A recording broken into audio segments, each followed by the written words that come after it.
Hi hello నమస్తే, నేను మీ రెడ్డి ప్రసాద్ బెహ్రేన్. అయ్యా రేపు నరేంద్ర మోడీ కువైట్కి వస్తున్నాడు. ఛాలెంజ్ చెప్తున్నా, కువైట్ అంతా దద్దరిల్లకపోతే మన సినిమాలో చూస్తూ ఉంటాం, హూ ఈజ్ కమింగ్ అని, అంటే స్టోరీలు ఉంటాయి కదా అలా. సో రేపు మాత్రం రియల్గా మీరు దద్దరిల్లిపోతుంది కువైట్. నా ఎక్స్పీరియన్స్తో చెప్తున్నా, 2019లో నరేంద్ర మోడీ బెహ్రెయిన్కి వచ్చాడు. అబ్బా, ఒక నాటిది కాదు, ఈ పోలీస్ బందోబస్తు వీళ్ళు సరిపోక, ఈ పాకిస్తాన్ వాళ్ళు సెక్యూరిటీగా వీళ్ళు సరిపోక దద్దరిల్లిపోయింది ప్రాంగణం అంతా.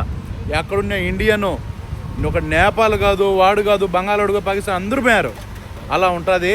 నా ఎక్స్పీరియన్స్ చెప్తున్నా, రేపు మాత్రం కువైట్లో నరేంద్ర మోడీ రాకతో ఒక ఊపుకపోతే, ఒక ఊపి అన్ని దేశాలు న్యూస్లో అందరు న్యూస్లో హూ ఈజ్ నరేంద్ర మోడీ, ఎవరు ఏంటి తెలియని వాళ్ళు కూడా తెలుసుకుంటారు రేపు. అలా ఉంటుంది. 2019లో బెహ్రెయిన్కి వచ్చాడు. అసలు ఇంకెందుకులే, ఇంకా బెహ్రెయిన్ అయితే సరిపోలా, అతను రాక అలా ఉంటుంది. హ్యాట్సాప్ నరేంద్ర మోడీ, ప్రౌడ్గా ఫీల్ అయిపోవాలా ఈ విషయంలో.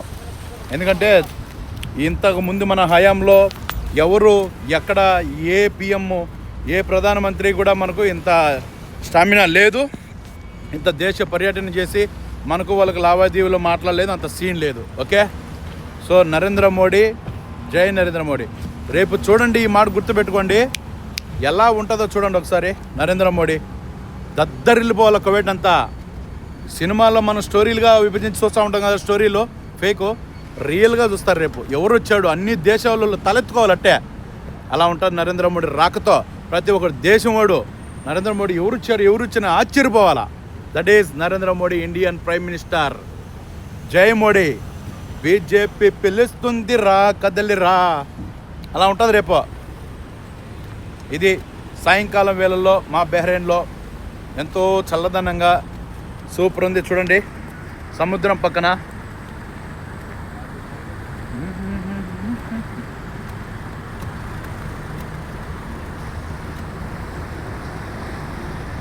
Beautiful Bahrain climate.